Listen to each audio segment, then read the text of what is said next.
Ladies and gentlemen, thank you very much for joining us for this session this afternoon. Probably one of the tougher ones when you've had a nice lunch, I hope.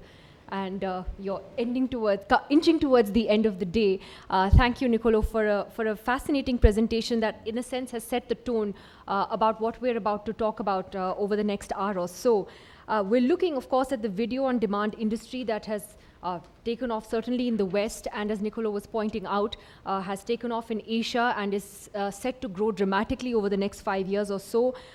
Many of us in this room like to go back after a long day, kick back, watch something on Netflix or Amazon Prime, and it's online viewing, in fact, is now such an integral part of our lives. I think many of us have forgotten what it's like to watch TV, and I shouldn't say that, I work for a TV channel, but apart from watching television news, I personally have stopped watching shows on TV. It's so much nicer to do it on Netflix or Amazon or some of the local platforms that we've seen come up in the last few years.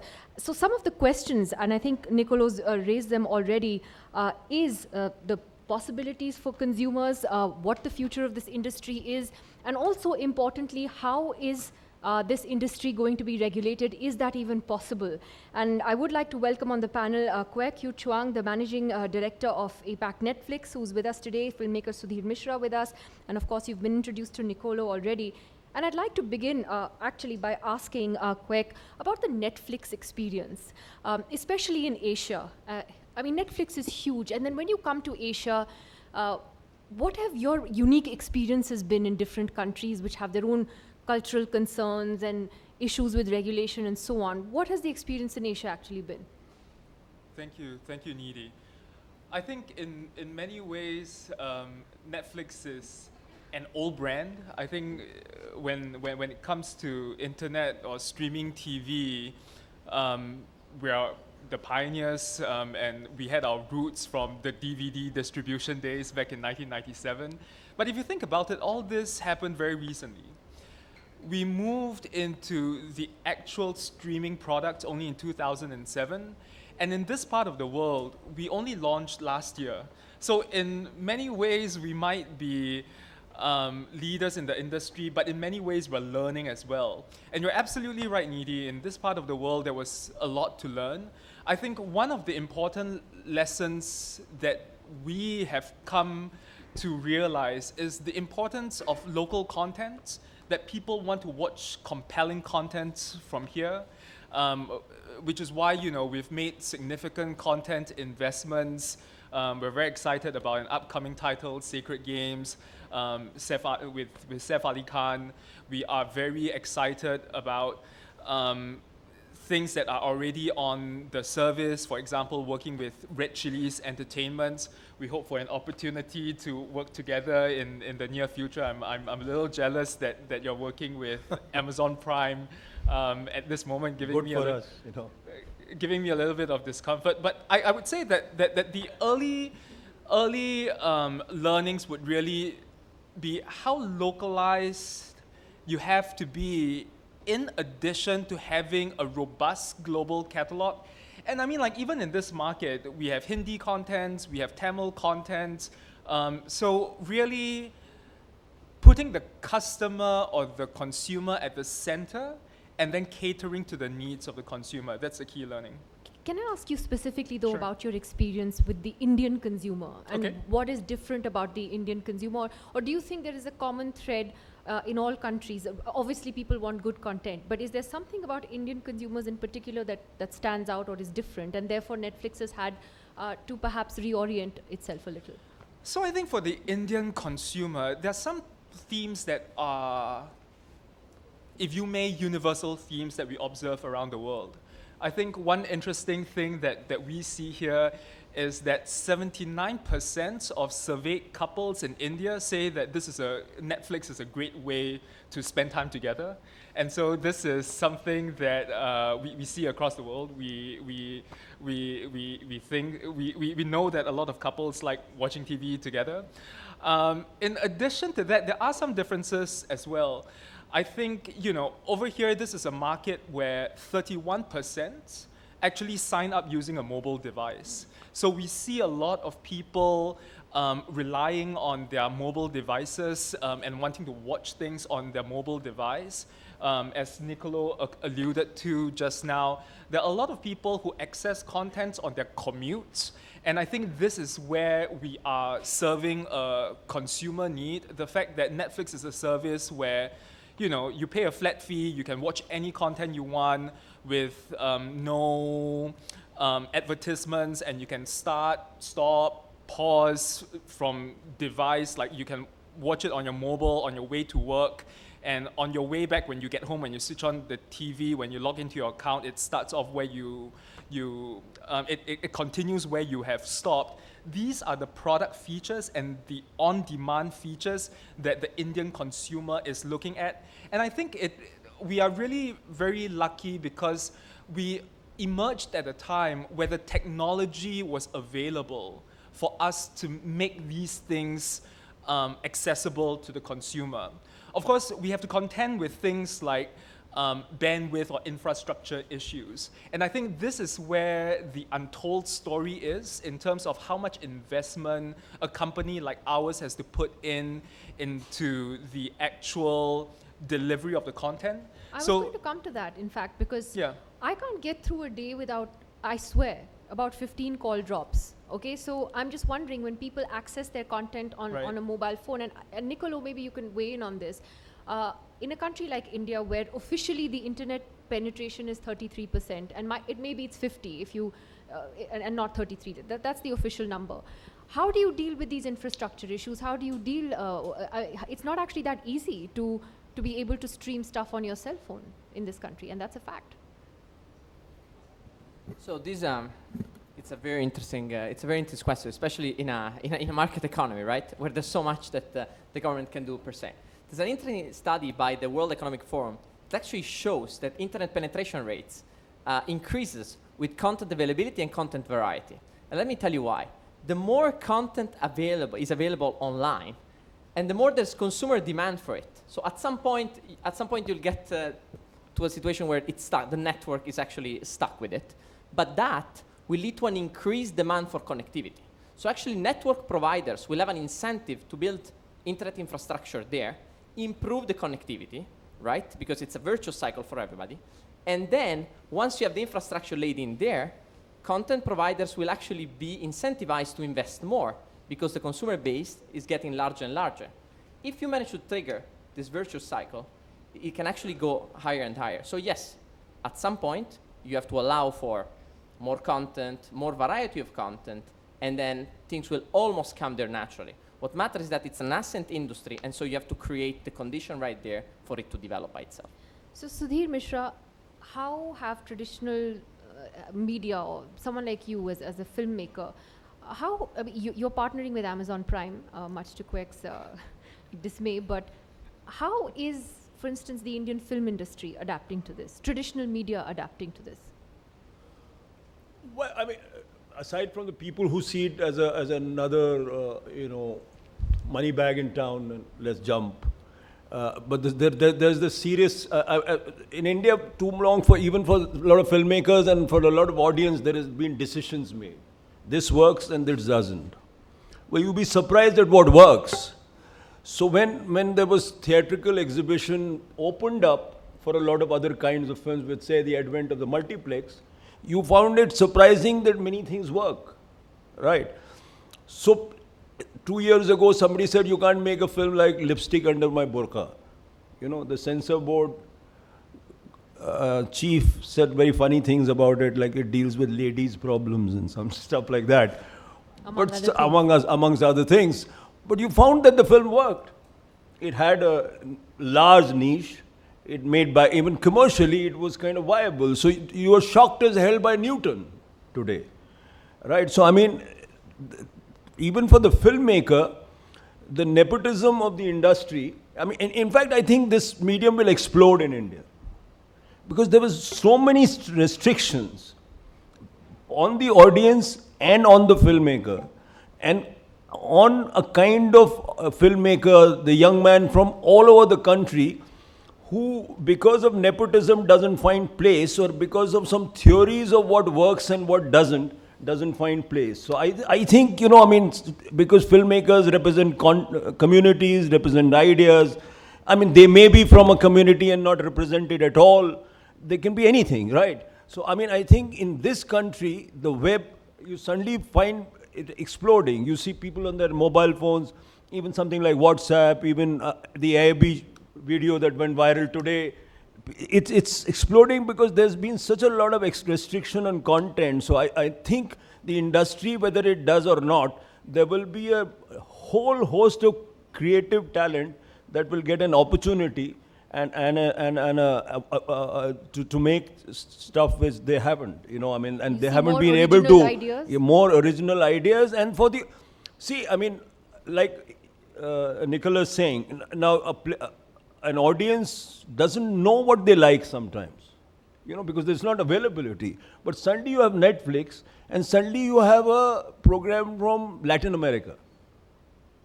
And because I have watched everything else, suddenly I switch there, let me try. And I say, wow. Right? So it just connects us all, you know, instead of the monolithic, like Hollywood system or the so-called Bollywood system. It allows us to talk to each other and increases our audiences also. I mean, so for me as a film, my film Inkar is on Netflix, right? Now, I lost count of the number of people who have said from all over the world who send me messages.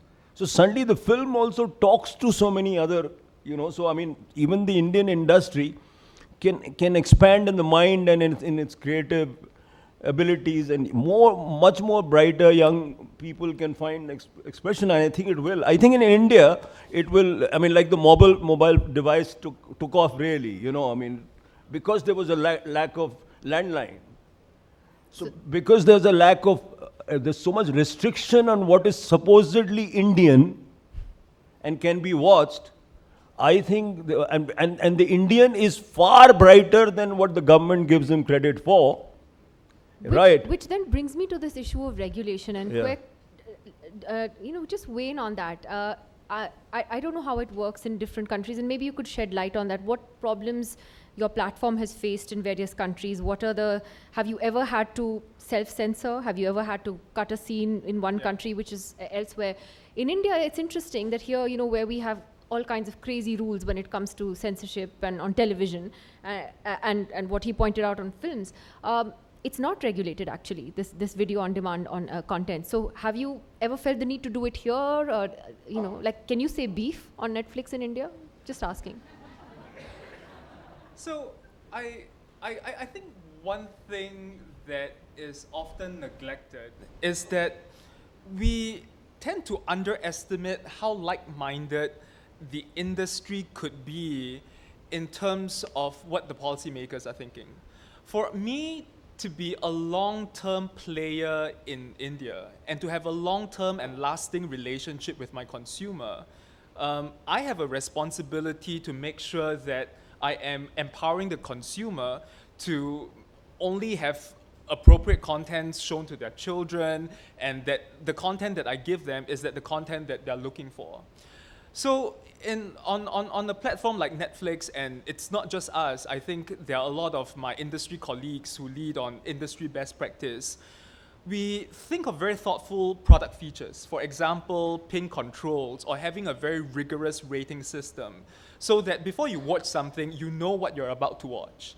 Or for example, if I left I have 2 young children, if I left my kid alone to use the service, they're in the kids section of the product, and they can only navigate the kids section of Netflix, and I've pin controls there. We think that these are very effective ways, and I would stand out here and say that it's industry best practice in making sure that the consumers get what they want. I think what would really be problematic is that if industry chooses to censor, or the regulator tells the industry to censor, because immediately the consumer will just say that, hey, this is not what I'm looking for. I'm just going to go to the pirate sites. And then all protection gets thrown out the window and nobody wins. But let me expand on that a bit, because again, Netflix had this huge controversy about a show called 13 Reasons Why, which dealt with this sensitive issue of teenage suicide. Yeah. And there was a huge debate in countries like the UK and the US as well about whether that was appropriate content. Now, how do you address those questions when they're raised? They're uncomfortable questions. These are sensitive issues. There were schools that were calling for complete ban on shows like that. How did you deal with that? I think great content always encourages conversation. Whether it is a title like Lipstick Under My Burqa, or whether it is a title like 13 Reasons Why that deals with a very difficult issue, but a very real issue of teenage suicide, it will always bring about debate. I don't know that it is a viable option for us to just not talk about teenage suicide because a portion of the population is uncomfortable with it. The argument was that the show glamorized it. So I would argue against it. I would argue against something like this. It hasn't glamorized. Well, I mean, that was the criticism of it. Yeah. I know, but Yeah. I think, it's a necessary thing where there is a platform and a starting point in terms of the conversation so that people could rally around the same conversation topic. Back to the globalization of content. I think on our service like ours, we don't have windows where, say, like certain territories get the content first and then later another territory get the content. It's day and date across the world for the territories that we have the content. And this is the only time when, I think this is the only time where we've had a global conversation on social media or other platforms on a single piece of content. And I think this is a luxury that we have only with the commercialization of the internet. And I think this is something that we need to be thoughtful when introducing to the market, but also not shy away from the tough conversations. So you've never had to delete something in, say, India or Indonesia? You never had to delete a scene or bleep a word, or you never had to compromise on content? I wouldn't use the word compromise. I think there are certain issues or themes that no one has tolerance for. So I think child pornography is an example. Nobody has any tolerance for child pornography. There are certain issues that we know are like religion, for example, or racial issues that if portrayed in a certain light will lead to consequences that do not warrant the kind of exposure. So, I think like any responsible player in the ecosystem, these are things that go through our thought process. And I guess, as with a filmmaker and a TV channel industry player, these are all issues that we have to contend with. It's not always easy. yeah, and there's a difference between a priest, a godman, a lawmaker, a moralist, and a creative person, right? So you deal with issues in a gray area, and these conversations, that's the value of stories. Because what else do we do, So there are things like 13 Reasons Why is one of the most beautiful shows I've ever seen. I like it too. So I'm saying that if these things are discussed or conversations encouraged in the mainstream, then it's better than it's being discussed because it will be in the dark web. It's better if it's on the surface. So I think, impositions are a thing of the past. Conversations are better about even if you don't like things, the opposite of what is said by me can be said by someone else. You're so idealistic. No, I mean, but it's inevitable. In this age of You can't social stop media, it. You can't stop it. You're right. You're absolutely You can't stop right. it. Platforms will say that, okay, we are responsible. And no parent stopped us from doing many things, I mean, they tried their best. Right? I'm still trying my best with my there was a children. network of friends. We found every book my dad didn't want me to find. Yeah. Right? So they'll find programs that nobody wants to find. And these 12-year-old kids are so net savvy that, Yeah, I they'll mean, find come on, anything. But So it's better to have conversation. What is the Yeah. future of regulation, though, Nicolo, of video on demand? I mean, what is out there? It's ironic. Like I said, television is regulated. For example, in this country, you have regulation on films, which is very ad hoc, and as we've talked about earlier. This is a space that's not. So what is the way ahead? So we have to draw a distinction here. Is it a space that's not regulated, or it's a space which is deliberately lightly regulated? Right? And this is a very important distinction, because what we see is that, I mean, think about who's making it in Asia. There's a lot of buzz around digital economies in Asia. I would think about Hong Kong, I would think about Singapore, I would think about Taipei, I would think about South Korea. These are countries where regulators have actually thought about it and have said, okay, here we're dealing with a completely new business model, with a completely new cost structure, with a completely new set of consumers. So if we really want this industry to thrive, we need to be careful about how we regulate it. So consumer empowerment is one. But there's also a lot about delegating it to the platform, setting high standards, and then delegate to the platforms.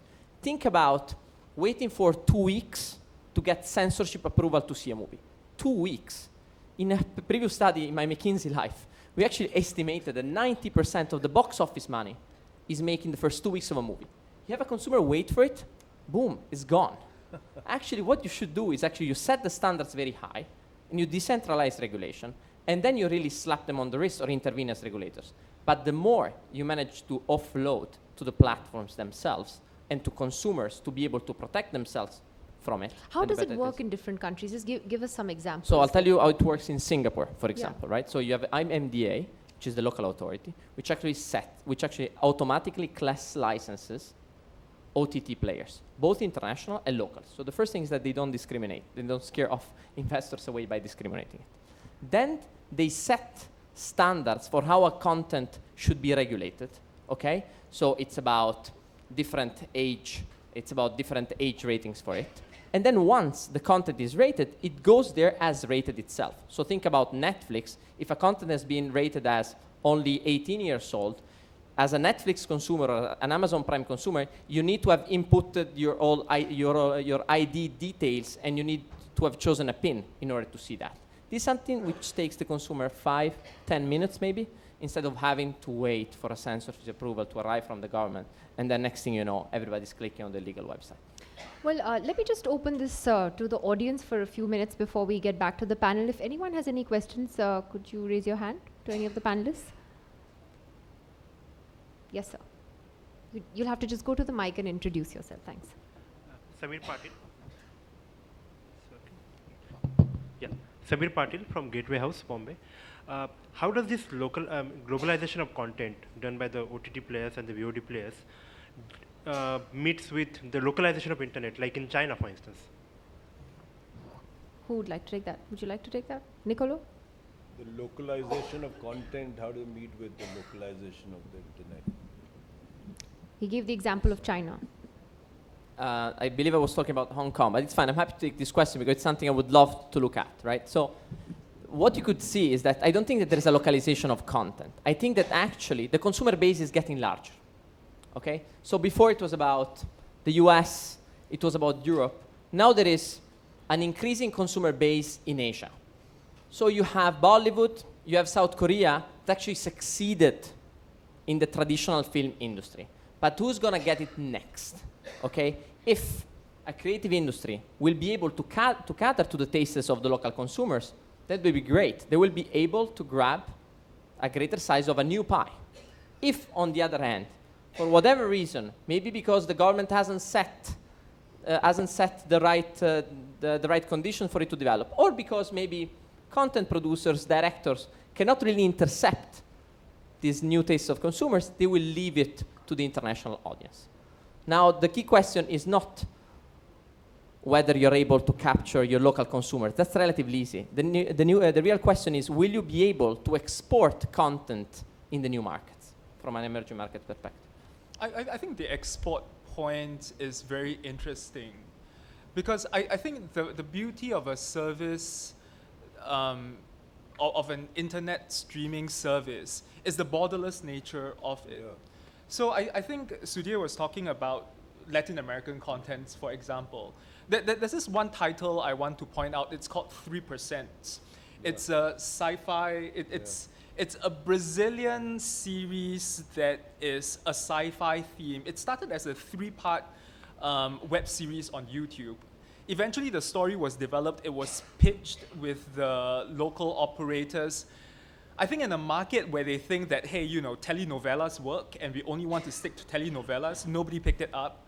We picked it up, and it was completely produced. The cast, everyone everything was done in Sao Paulo, but it became the biggest Portuguese language film in Portuguese language TV series ever. And more than 50% of your consumers of that series was actually from outside of Brazil and Portugal. So I think, just to your export point, I think that's the interesting part. Yeah. Bollywood content is already global, no question about it. But I think internet streaming services will give another facet to Bollywood and Indian content, and we're just very excited to see what happens when we switch that on the service. Anyone else with a question?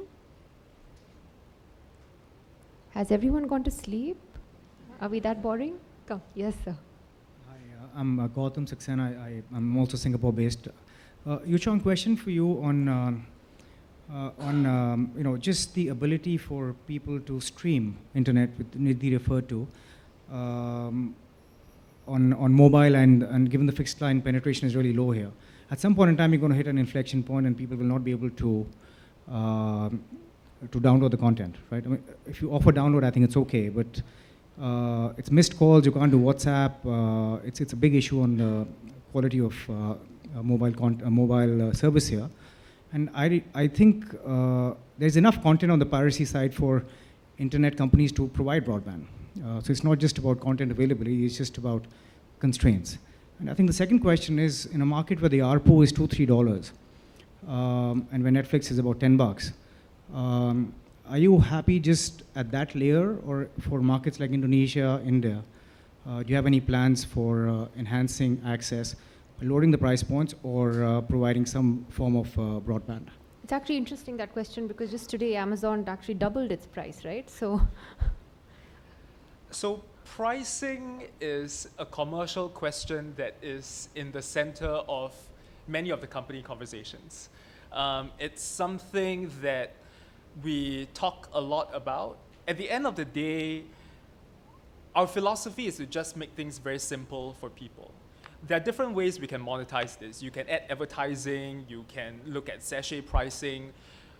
We think that consumers enjoy our service because it's just a flat fee, unlimited, watch all you want, cancel anytime, and that when we just focus on execution, eventually people will see the value, even though they're not used to, the ARPUs here is what it is. I think we benefit from looking at other markets where initially the ARPUs were low, but our product was, where the ARPUs were low in the market, but we had a product that was compelling enough to encourage behavioral change. And so this is what we're looking for. So this is your second question. The first part of the question goes back to the execution point. People are only going to see the value of the product if it is a great experience. And I think we don't want to underestimate the amount of investments that go into the technology. So there's adaptive streaming, for example, where if we sense, we look at the kind of bandwidth you're on and we adapt the stream so that you can have a seamless viewing experience as opposed to having something drop in the middle and then you end up buffering. We also invest in a lot of encoding technology to see how efficient we can be in compressing data so that we don't waste your bits and we take full advantage of the bits here. And I think there's also a lot that we're willing to do for markets like India. So prior to our Asian market entry, we didn't have a download feature. This is something that we looked at the market, we understood that this is what the consumer needs. And then, it's just a matter of execution, and the onus is really on us to make sure that we're good on the execution. Okay, we have time for one or two more questions before please come to the mic.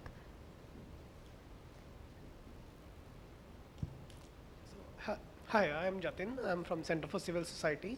So my question is regarding Facebook Live. So like, do you think that live streaming is way forward for VOD? So like, how do you regulate live streaming? So like, if it is reality in future, like the content is streamed live. So how do you regulate it?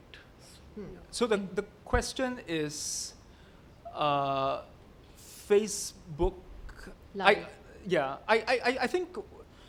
So very often we talk about over-the-top services or edge services as if it's one big thing.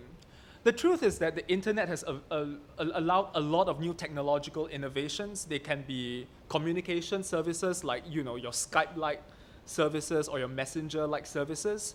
There are the social media user-generated services that allow individuals to upload and put their own points of view or upload their own photos or videos on. Then there's the video on demand space, which is curated video. I think to answer your question on what kind of regulation would work best, I think what would work best is that if we acknowledge that all these services are very different, we slice and dice the different segments and be very focused on what the needs are from the different segments, as opposed to having an overarching umbrella regulation or policy and imagine that it is applicable across the board, because that just won't work. The services are very different, and just having one umbrella overarching thing is probably a very clumsy way of looking at the sector. On this issue of regulation, I'll just come back to the audience in a second. Nicolo, we've also had a very landmark Supreme Court judgment in India recently, which makes the right to privacy a fundamental right for all Indian citizens. With a judgment like that, do you think that makes it harder for governments to intrude, say, into what we're watching on our computers, on our laptops, like video on demand services? What was the judgment about? It was that right to privacy is a fundamental right. It's the first time that has happened in India, that it has been so explicitly stated by the Supreme Court of India. And it can actually be expanded into so many different areas because of it's a 500-page judgment. You can have the pleasure of reading it later. But it really can be stretched into so many different spheres. If you have something like that, if right to privacy is a fundamental right as a principle for an individual, does that make it more difficult for governments to regulate or to be honest, this was not space? really the focus of our research, because that will have to do a lot with user-generated content, where you might encounter a lot of accidentally bump into or record people that would not want to be online. In terms of copyrighted content, this Not would so actually have no effect. Okay. If you have a question, please come to the mic.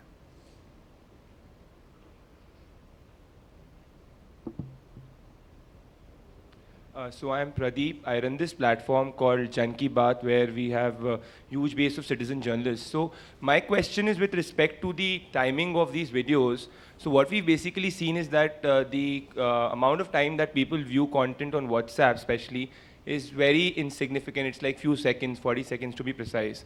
And slowly and gradually people are viewing a lot of content on WhatsApp. So how do you see, when you look at VOD, this medium particularly distributing your content through WhatsApp and these very less amount, say 30, 40 seconds of time span that the audience have? With respect to an advertiser, if I want to monetize that 30, 40 seconds of content, how can that evolve if WhatsApp is my primary mode of distribution? It's very different. So I think the great thing about having a big consumer base through the internet is that it allows for different products to emerge, and it also allows for different models of monetization. So I think I'm not familiar with the statistics around video consumption on WhatsApp, but I think your assessment that it's probably very short form storytelling is spot on.